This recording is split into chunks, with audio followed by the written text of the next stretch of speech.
Hello, sports fans. Jim Coyle with Indiana Sports Beat Radio. Thank you for stopping by our YouTube channel. Make sure to hit the subscribe and notifications toggle so you never miss a thing. All of our content up here every day. Looking forward to it. Thank you, and we'll see you on the radio. To Indiana Sports Beat Radio, brought to you by the Hard Truth Distilling Company in Brown County, Indiana. So for the thousands in attendance and the millions watching around the world, it's time! 3 on the way. Oh! It went in! It went in! And Indiana wins the ball game! Know your role and shut your mouth, you jabroni! Float game for the win! Ayler's gone. Goodbye. Touchdown, Indy. Woo! IU. America. They got a football team now. It's pretty simple. I win. Google me. You know that I'm the cream of the crop. Now, from the Hard Truth Studios, here's Jim Coyle. Welcome back to the Hard Truth Distilling Company studios. Joined now by Sir Rick Bozich from WDRB.com, a long-time journalist covering Indiana since 1976. And boy, that was not that did not remind you of 76 here last night or anytime soon. I can tell you that. But it is what it is. And I got to be honest, I don't know that I didn't expect that start, but I don't know that Indiana did. But I don't know what I was expecting from them to bring last night after those two, not only gut-wrenching losses, but the animosity that seemed to be at the end of the Purdue game. You know, this team seems fractured and factioned. It's just not. I don't know that Humpty Dumpty can, be put back together again. It's just cracked. I mean, you see evidence on the court when they're playing defense. They don't all look like they're doing the same thing. They're all not following. Arguing. The same Why aren't you over here? This, that. Pointing. Yeah, you're supposed to be over here. And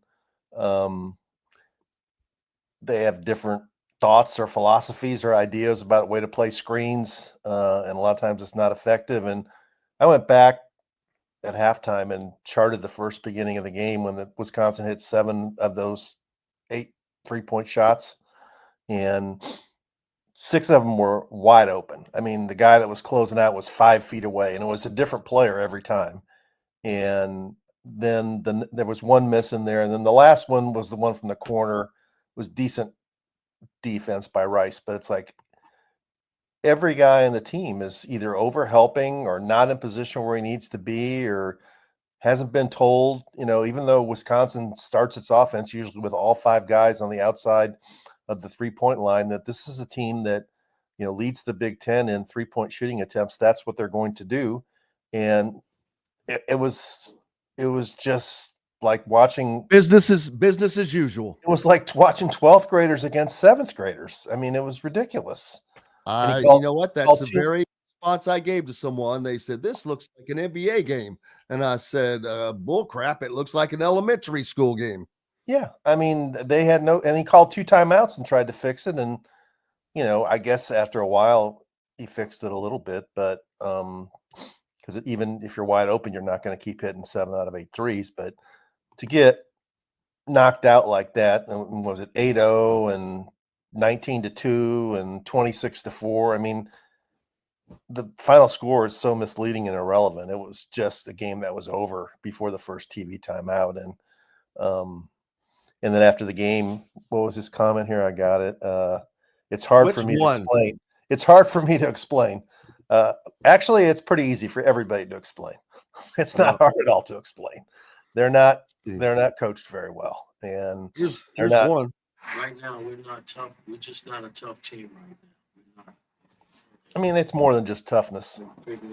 But he says we're not a tough team now, as if you expected to get there. You only have 9 games or whatever left in your career as a coach after 4 years, and you're still not a tough team. You're still not doing this right. You're still not doing that. You got to get them better. Dude, time has run out. The sand is gone. And it seems oblivious to all of that. It's like he lives on Groundhog Day. Yeah. Maybe he's just afraid to understand the reality of the situation. Cause I mean, I don't think there's anybody, there's not anybody that outside of his family and closest friends who can think this is going to end in a positive way for him.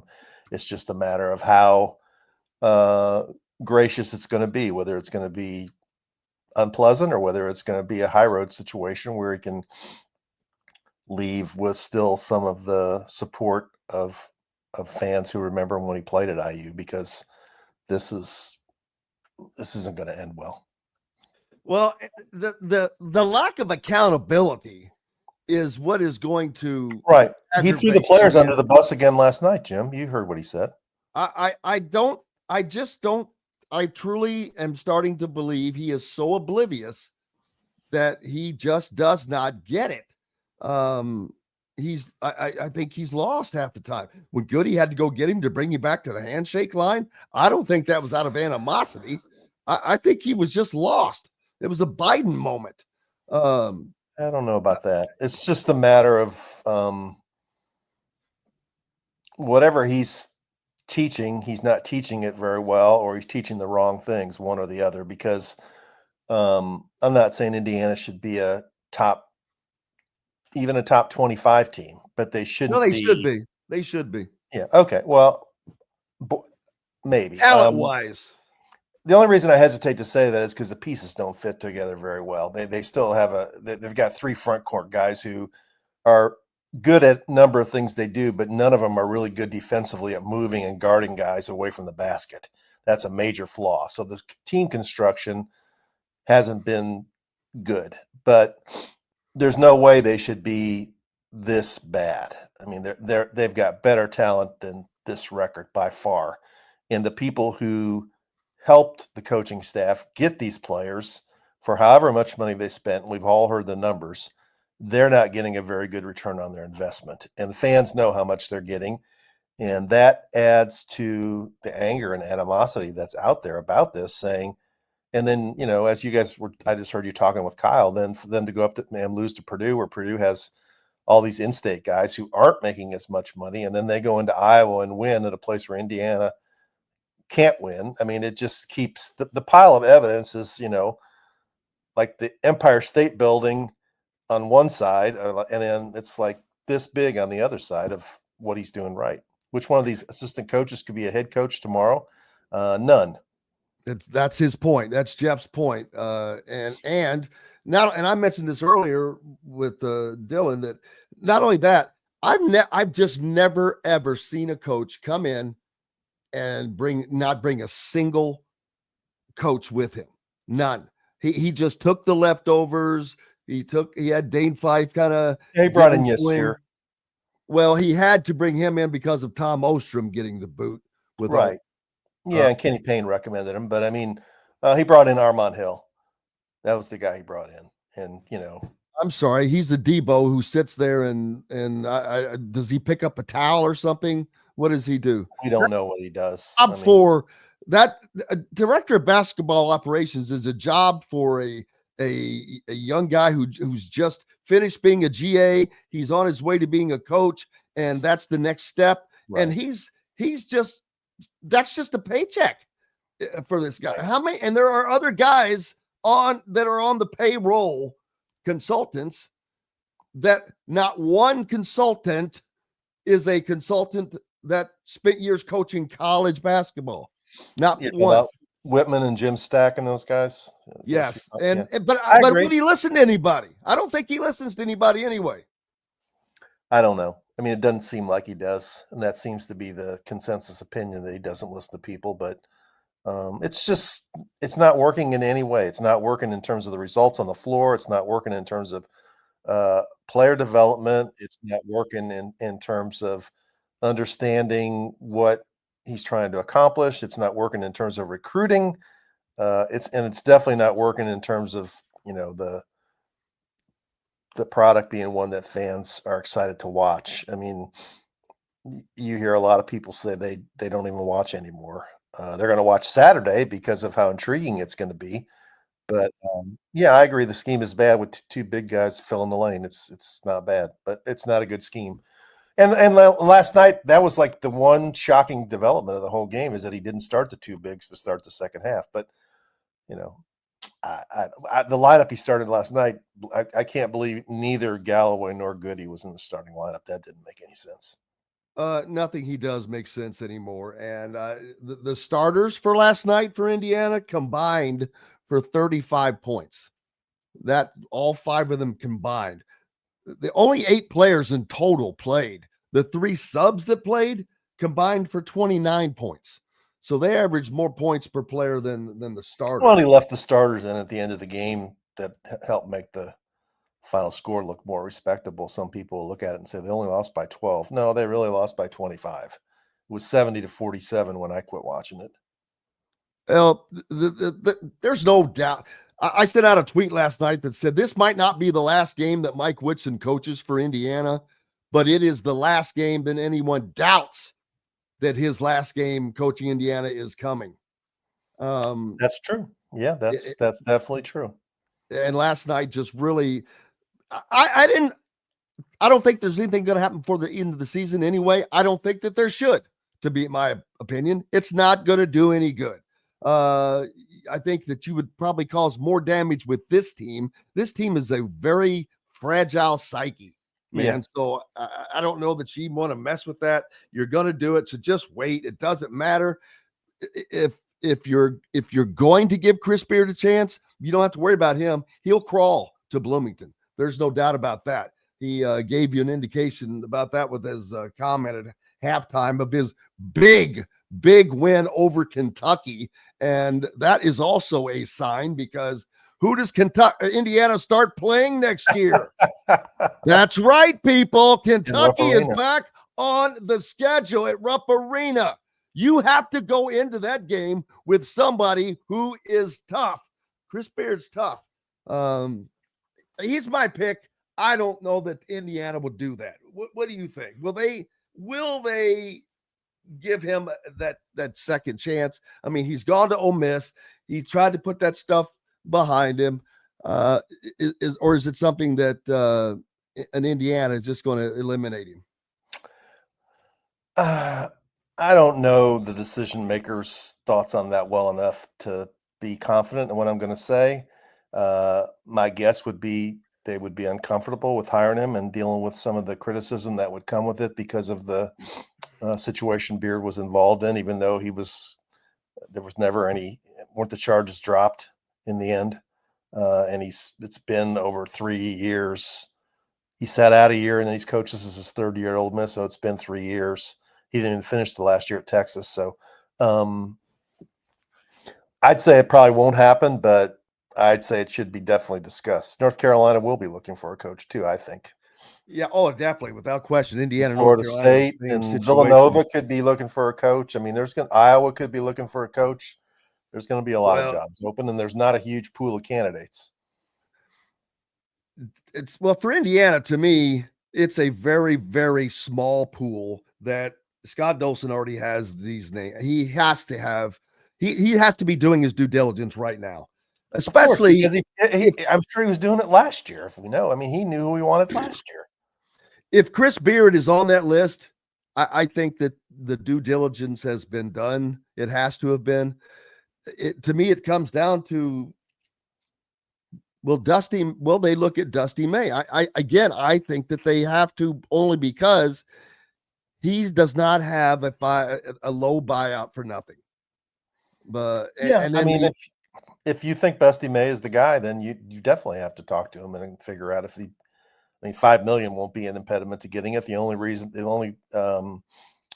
he wouldn't come is because he'd be reluctant to walk on a commitment to Michigan after 1 year, which. Yeah, but why did he get the low buy? He negotiated the low buyout for a reason. Yeah, you're probably right. But I mean, that's like 1 year's salary. I don't disagree. It's just a matter of whether he would do it or not. And I don't know him well enough. And he's already going to be in an uncomfortable situation this Saturday coming in there. Oh, yeah. it's going to be awkward for everybody. I mean, that's going to He's be going to get a standing ovation, and Mike Woodson might get booed. Kind of like the opposite happened at Mackey Arena, where he got a standing ovation from the Purdue fans. And yeah, that's funny. That's other than those two, who do you think is somebody that they would consider? TJ Otzelberg from I don't think he would ever come. His wife is a former Iowa State volleyball player. I think I'm just throwing some names out there that are succeeding right now, because Indiana basketball, and someone mentioned it earlier, and I agree, unlike Indiana football, there's no track record. There's no success. There's no tradition to zip. It was a coffin, a cemetery. And so you could bring in a Kurt Signetti hoping that he is the guy, and he turned out to be the guy. I don't know that will work with Indiana basketball. It would if you got the right guy. I just think it's harder to do that, because with Indiana basketball, it's gonna. I don't care about boxes, I don't care about an Indiana connection or all of that stuff, but there are still boxes. You have to be a coach that is engaged with the fan base and understands the tradition of winning. I don't know who all fits into there. I'll be honest with you.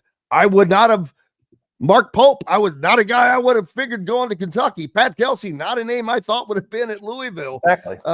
There is.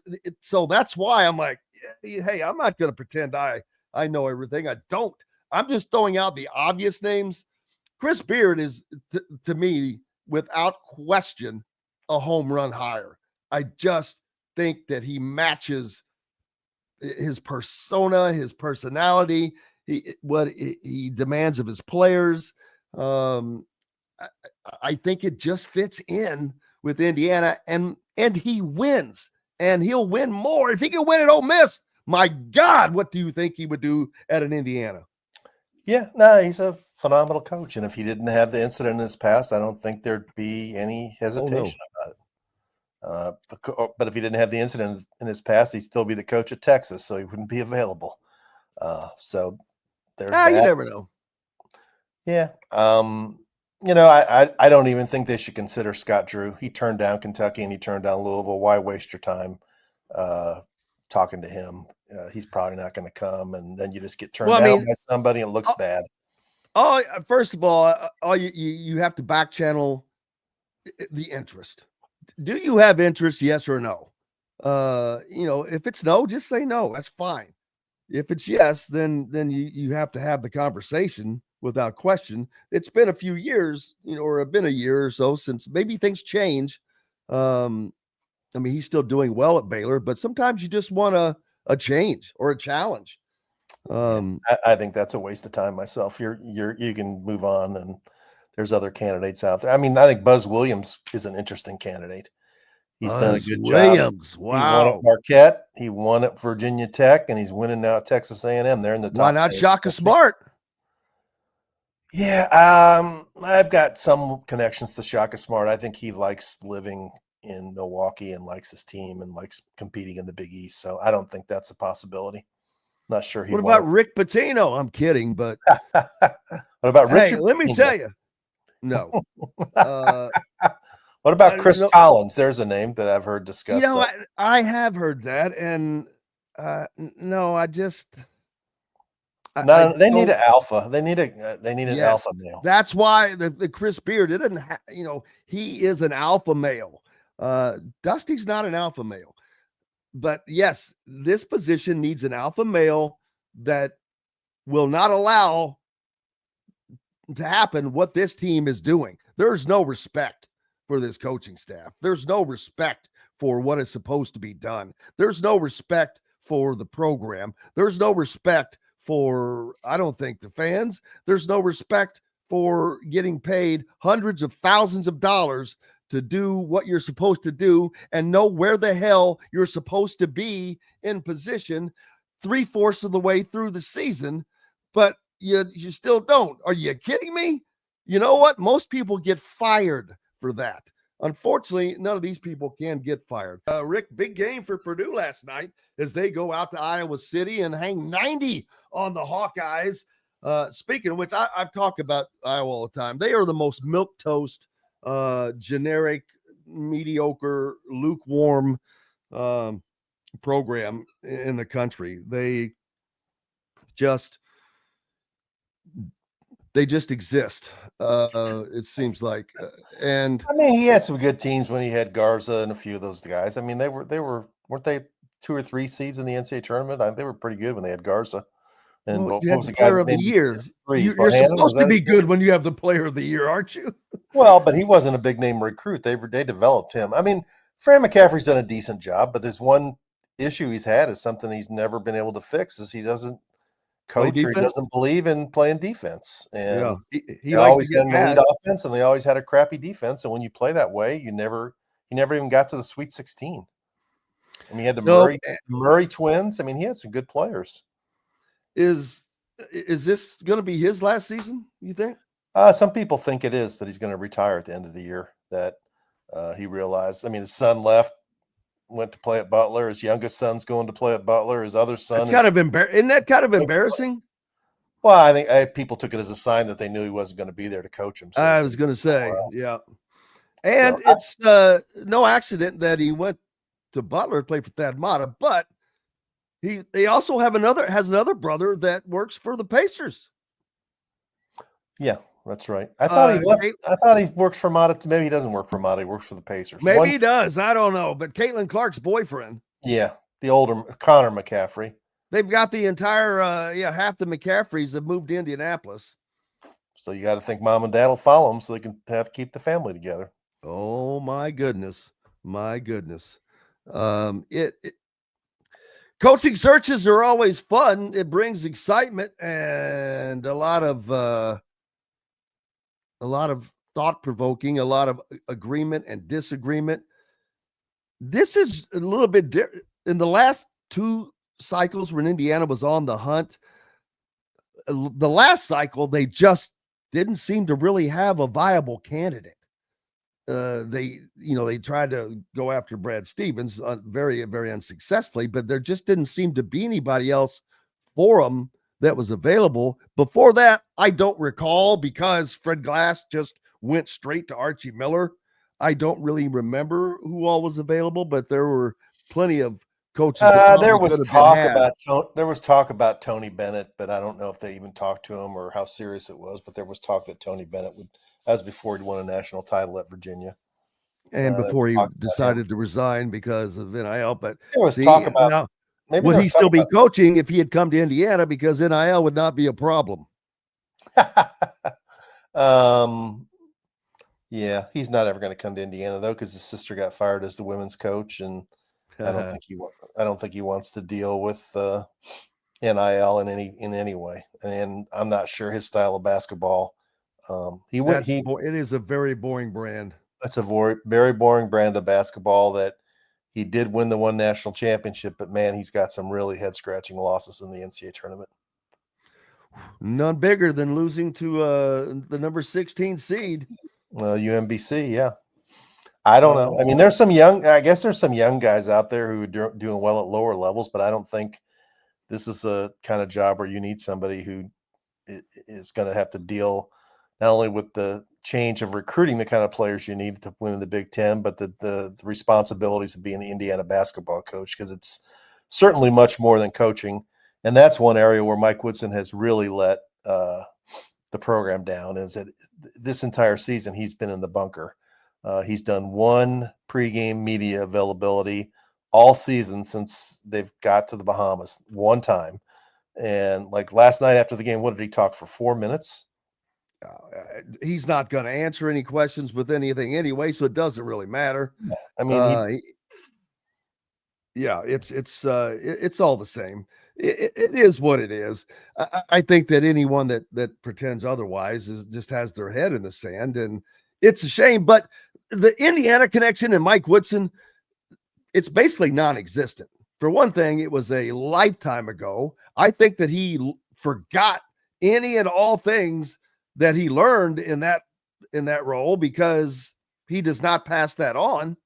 That is not how he coaches. His teams don't play that way. His teams respect anybody, it seems like. What Ballo did, I get it. I get the frustration of losing, and I love that kind of intensity. But at the same time, you've got to be able to, you can't wait 5 minutes and show that in the locker room. Throw a chair. I don't care what you do out of sight of people, but to act like a complete total ass, walking off the floor up the tunnel like that, it's just no class. Yeah, it wasn't a good look. And you compound that with didn't he get into an incident in the Illinois game too? When Goody got into it with the Iowa players, then Ballo pushed somebody, and I'm sure the frustration there is very intense. I'm sure they thought they were going to be a better team than this. I'm sure they realize now that they're probably going to miss the NCAA tournament. And I'm sure that, like all kids and young men at that age, they read about what people are saying on social media about them, and it's pretty dark and pretty hostile. So it can't be fun going to practice and preparing for games when you know you really have nothing to play for. At this point, you're playing for pride. I mean, that's another thing. This team, way too much time on social media. I understand that a lot of kids do that, and I get it. But when you're having the type of season they are, or dealing with the things that they are, common sense has to tell you it's just not a good place for you to be. And you damn sure should not be having conversations with people on there. Not arguing. When just idiocy. And I'm going back, that video that they made before the season, the dance video with Galloway and Gabe Cupps, I think. I mean, I'm like, come on. I didn't that see just that showed one. I don't you. look at it. Well, you it's ridiculous. They're just doing a little dance and I'm like, what the hell is that? Why would you put that out there for anybody to see? Just focus on what you're supposed to focus on, man. They always talk about, oh, this team bonded so well and they love each other so well. Bull crap. No, they don't. Showing those stupid dance videos doesn't do jack. Showing them out fishing doesn't mean squat. It's what they do on the floor and in the locker room. That's when and where it matters. And that's not the case as to what that they're saying. Yeah, I mean, I think all individuals that age should spend less time on social media and worrying about what people say on social media, but it's obviously a big problem that it's everywhere. It's not just at IU. And it's when you're having the kind of year you're having, you just leave yourself open to more criticism if you do stuff like that. So there we go. Getting down to the Big Ten tournament, coming tiebreakers. That would be the ultimate embarrassment if they don't make the Big Ten tournament. Yeah, I don't see that happening because Washington and Penn State are just abysmal right now, along with Minnesota's trying to make a charge, but Northwestern has joined that fray in the bottom. So right now, didn't they win a game though without Barnheiser? Was that last night or the night before? It must have not. Let's see. Northwestern has won one straight, so if they played last night, they won. So, but that got them into a tie for the third spot out right now. And I don't know what the tiebreaker between Northwestern and Minnesota is between them, if they have played yet, but they're tied in conference play. Rutgers down there, Iowa and Nebraska all tied right in front of them. Then you have Indiana, and it's not a stretch to say because Indiana plays Michigan next, followed by Michigan State. If they were to lose both of those games, that would put them at 5-9. And then they play UCLA, which has won 6 in a row and just beat Michigan State. Indiana is going to be close. I've said all year long that they're going to be a first-day player in the Big Ten tournament. I completely expect them to make it, but they're going to be close. They're going to be the lowest seed on the first day. Not the lowest, but they're going to be one of the under seeds on the first day of play in the Big Ten tournament. And that is just $5 million. Actually add the $4 million that Mike Woodson is making. Add the additional $2 million that the ancillary coaches are making. That's over $11 million just in the stuff that he can think of for that season. And it's abysmal. It's not good. It's not a good product. And it's not been a good product for a long time. I mean, the last time Scott Dolson's thinking process. I keep saying there's no point in making a move right now. And I think that he's in a bad position. He can't talk to anybody per se. You can do the back channeling to other coaches, whether through agents or however that gets done. But I think that this team's psyche is so fragile, like I said, that I just don't see the point in doing anything. Plus, I think Woodson is the kind of a guy you need to let him go down with the ship. He's been driving this ship. Let him go down with the ship, and there will be no excuses. He had every opportunity. He had all the resources, and he had all of the chances to win there as well. Yeah, hold on. Hey, Ruby. Hold on. Somebody's at the door. I'll be right back. Hold on. Ruby, we got to take a break, Ruby. Hey, can you hear Ruby? I don't think so. Ruby. Yeah, Ruby's excited. We'll have to bam. We took care of that. Took care of that. Rick Bozich will be back with us here in just a second. Well, he's making a Ruby run. Ruby, meet Hank. Thanks, laying down there just checking it out. But yeah, he'll get to meet Ruby one day. Ruby's a full size. So Ruby, it's a UPS guy. He's dropping off a package. Is it for Ruby? No. Too bad. That's why Ruby's barking. She's not happy. Here's the problem. The UPS guy we used to have, every time he came, he would leave her a treat. And the new people don't realize the rules of the game. And so she's expecting a treat. So maybe if I give her a treat, Ruby, come here. I'd maybe leave a note for the UPS guy. Hey, you've been failing. Hey, that gets expensive if you're a UPS driver and you got to leave a dog treat for every. Dude, you know what those guys make? They make like $45 an hour or something. They can't leave a treat with every dog every day. They'll go broke. All right, I'm done. I gave her a cookie. Getting bit. I'll be there Saturday, Jim. I'm looking forward to it. Oh, yeah, it's going to be interesting. Snyder says you have to wonder how Scott feels with all those donors. Probably can't look them in the face for bringing Woodson back for his fourth year. He almost didn't have true though, because I don't. No, he didn't have a choice last year. I don't think. Right. Otherwise, it's the same thing for firing him now instead of at the end of the season. You would have had you didn't let him. You didn't give him the full chance and all that. It would have been nice for them to have let him go last year.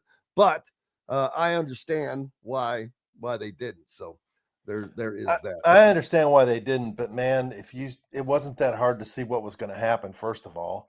And secondly, it wasn't that hard to see what the opportunity cost was. And what the opportunity cost was is you lost to get a guy that I think that would have been a good hire in Dusty May, possibly lost it.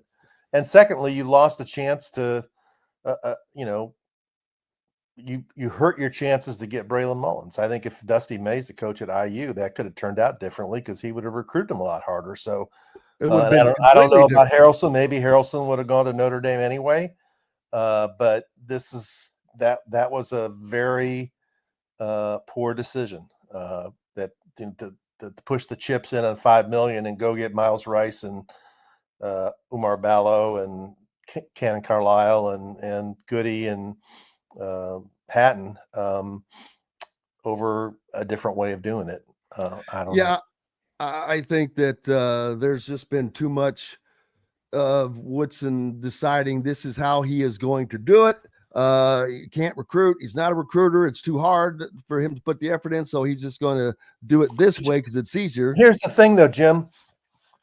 That's been known by people for several years. I mean, people at IU even had to know that he wasn't getting out and going to the high school games the way other people were doing it. That started with Xavier Booker. I remember there was Xavier Booker was playing in games in Indianapolis, and Izzo and Painter and different guys would show up, and they would say, well, Woody's not there. And they didn't get Xavier Booker. And then Badunga, they weren't able to get him. And Liam McNeely. Liam McNeely, supposedly he didn't build the connection after he committed, and his family got cold feet. And even they got Sicily, but I remember the reports on Sicily that Painter was out working him for that. He didn't get him, but Painter was making more trips to Heritage Hills. Painter outworked him 3-1. Yeah. So, I mean, that's where his lack of understanding of the way college basketball works really came back to bite IU. And that's the kind of thing I think you could have used in saying, this isn't working because he doesn't get this is an essential part of the job. This is a high priority of the job to do it. And, it wasn't hard to predict this was going to happen. I think most people who follow IU basketball real close believe that this is the way this season was going to turn out. And it has. I mean, throw in the fact that last year, what did we talk about in the last 2 years? That when they played in big name games against Arizona or Auburn, they get blown out. They not only lose, they get blown. They don't even look competitive. It was like the first half in the game against Wisconsin, where the game is over in the first 10 minutes. It's like there's too many examples that people just overlooked them and believed in a sort of a fairy tale that just because he got these more talented players, it was going to be better. And it is not. And now you've got Dusty May coming to town on Saturday. I texted Dusty to try to have him on, and I tried to say specifically only to talk about your team, your season, and the Big Ten race only, because I know that it would have been. I didn't hear back from him, but and I understand he doesn't want to be in this position. Nobody. It's not enjoyable for him at all. And he's been on your show previously, right? Oh, yeah. And he will be again as soon as it's over. With the game coming up. What's up next for you, brother? Louisville plays tonight. They finally have their 10-game winning streak broken. They lost to Georgia Tech last Saturday. They're at Boston College tonight. They should win pretty easily. And then heading up to Bloomington on Saturday. 1 o'clock tip, right? I don't remember the exact time, but I think sure. I think it's 1 o'clock on CBS. Ooh, another national TV exposure. Cannot wait for that. That'll be something. Rick Bozich from WDRB.com. If you're not following him, you're missing out on a lot. Appreciate you as always, my friend. All right. I'll see you Saturday, buddy. See you Saturday, sir. Bye. That's going to wrap it up for us today. Big thanks to each and every one of you. Without you, there's no reason for us to be here. So we could not be happier for the opportunity. We're back tomorrow to do it again. And we shall do so. Stephen Bardo on the program tomorrow, amongst others. Bob Kravitz is back as well. Until then, I am Jim Coyle. I will see you on the radio. Thanks for listening to Indiana Sports Beat Radio. Be sure to subscribe to our YouTube page for more clips and team coverage of Indiana basketball, football, and more. You can also find full episodes and tons of other content on thehoosier.com. We'll see you next time for another edition of Indiana Sports Beat Radio.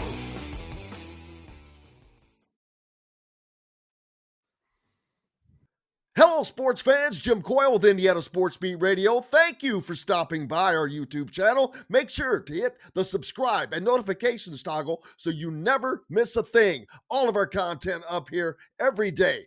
Looking forward to it. Thank you, and we'll see you on the radio.